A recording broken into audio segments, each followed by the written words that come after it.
விநாயகரை நினைத்து எல்லாவற்றையும் செய்யணும். சிவபெருமான் போய் ரதத்துல ஏறப்போகிற பொழுது விநாயகரை நினைக்காம போயிட்டார். அதனால விநாயகர் பெருமான் அப்பா நம்மள நினைக்காம போயிட்டாரு, நம்மள நினைக்காம போன காரியம் விக்னப்படணும் அப்படின்னு தேர அச்சமுறி செய்தார் அப்படின்னுட்டு. அப்படி இல்லை, அது அந்த பொருள்ல நாம எடுத்து அது புரியறதுக்காக அப்படி சொல்லுவார்கள். என்ன அடிப்படைங்கிறது சொல்லிடுறேன். அதாவது 3 புறங்களையும் தங்கக்கோட்டை, வெள்ளிக்கோட்டை, அப்புறம் இரும்பு கோட்டை என்று சொல்லக்கூடிய 3 அந்த கோட்டைகளும், அது முப்புறமாவது மும்மல காரியம் என்று சொல்லக்கூடிய ஆணவம், கண்மம், மாயை இதனுடைய குறியீடுகள் தான். மூவரும் ரொம்ப தொந்தரவு செய்து கொண்டிருந்தார்கள். அந்த கோட்டை, அவர்களுடைய கோட்டை எப்படி என்று சொன்னால், நினைத்த நேரத்திலே பறக்கும், நினைத்த இடத்திலே அது இறங்கிடும். அப்படிப்பட்ட அந்த கோட்டைகளை எடுத்துக்கொண்டு அவர்கள் சுற்றி எல்லோருக்கும் துன்பத்தை தந்தார்கள். அப்ப சிவபெருமானிடம் சென்று அவர்கள் விண்ணப்பம் செய்கிறார்கள். இந்த மாதிரி எல்லாருக்கும் தொந்தரவு பண்றாங்களே, நீங்க இப்படி அவர்கள் செய்த தவ விரதத்தினாலே நீங்கள் அவர்களுக்கு நீங்க வரம் தந்தீர்கள், இவ்வாறு செய்கிறார்கள். உடனே சிவபெருமான் சரி என்ன செய்யலாம் அப்படிம்ப, அவர்களை நீங்கள் போரிட்டு வெல்ல வேண்டும், அவர்களுடைய ஆணவத்தை அடக்க வேண்டும் என்று சொன்ன உடனேயே சரி போலாம் அப்படிங்கிறார். சாமி நீங்க ஒன்னும் செய்ய வேணாம், நாங்க போருக்கு வேண்டிய ஏற்பாடுகள் எல்லாம் செய்துட்டு உங்கள்கிட்ட நாங்க விஷயம் சொல்றோம், நீங்க போருக்கு கிளம்பினா போதும்னு. அதே போலவே அவர்கள் தேவர்கள் எல்லோரும் சேர்ந்து போருக்கான ஆயத்தங்களை செய்கிறார்கள்.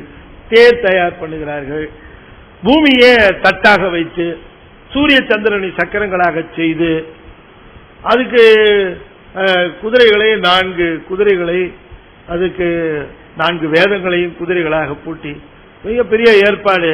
சிவபெருமானுக்குன்னு இருக்கக்கூடிய ஒரு பெரிய வில்லு வேணும், அதனால மேருமலை அம்பு செய்யறதுக்கு அவர்கள் ஒரு திருமாலையும் அக்னியையும் வாயு பகவான் மூவரையும் அக்னியாக செய்தார்கள். பாருங்க, அதனால அந்த அம்பு செய்கிற பொழுது ஒரு ராக்கெட் சைஸ்ல டிசைன் பண்ணிருக்காங்க. நடுவில் இருக்க ஸ்டெம் திருமால், முன்னால இருக்கிற அலகு அக்னி, பின்னால இருந்து த்ரஸ்ட் பண்ற அந்த இது வாயு. அப்ப ஒன்று செலுத்தணும்னா பின்னால வாயு தேவை. இப்பயும் அதுதானே பண்றோம் ராக்கெட்ல. இந்த ஃபியூவலை கம்பஷன் பண்ணி கீழே இருக்கிற வாயு அதுலதான் அது த்ரஸ்ட் பண்ணும் மேல, அதெல்லாம் பின்னால இருந்து வாயு தள்ளுது. நடுவுல அந்த உரிய அந்த அக்னியை எடுத்து செல்வதற்காக நடுப்பகுதி பேர் ஸ்டெம், அதுதான் திருமால், அதுதான் கொண்டு சேர்க்கணும். முன்னால மாற்றி இருக்கிறது அழகு, அக்னி அழகு. அப்படி ஒரு அம்பு தயார் பண்ணாங்க. மேருமலையை வில்ல வளைச்சு அதுக்கு நான் வேணுமில்ல வாசுகி, எல்லா ஏற்பாடும் பண்ணிட்டாங்க. சேருமண்ட போய் சொன்னாங்க, சாமி எல்லா ஏற்பாடு தயாராச்சு, நீங்க போருக்கு கிளம்ப வேண்டியதுதான் அப்படின்னு ஒண்ணு. சரி அதனால என்ன போனா போச்சு அப்படின்னு சொல்லிட்டு சாமி கிளம்பி வருகிறார். சாமி கிளம்பி வருகிற பொழுது அந்த வில்லை எடுக்கிறதுக்காக வராரு. எங்கப்பா வில்லுன்றார். மலையை காட்டி, இதான் சாமி.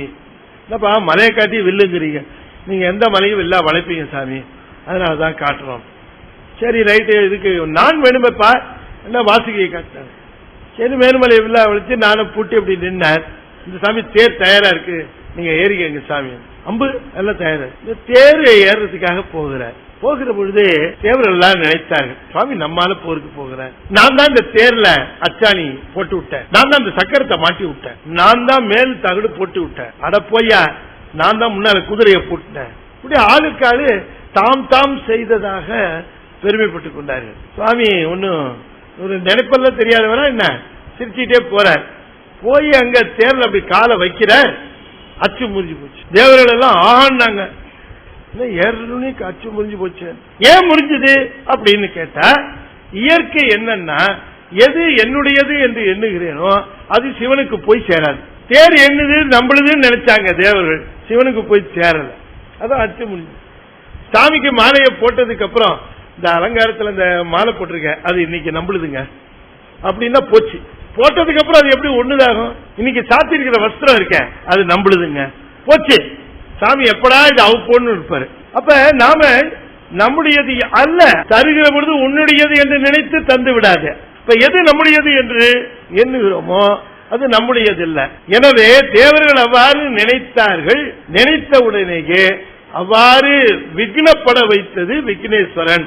விக்னேஸ்வரன் என்பது சிவபெருமானுடைய சக்தி தான். முருகன், விநாயகர் இதெல்லாம் சிவனுடைய ஆற்றல்கள் தான்.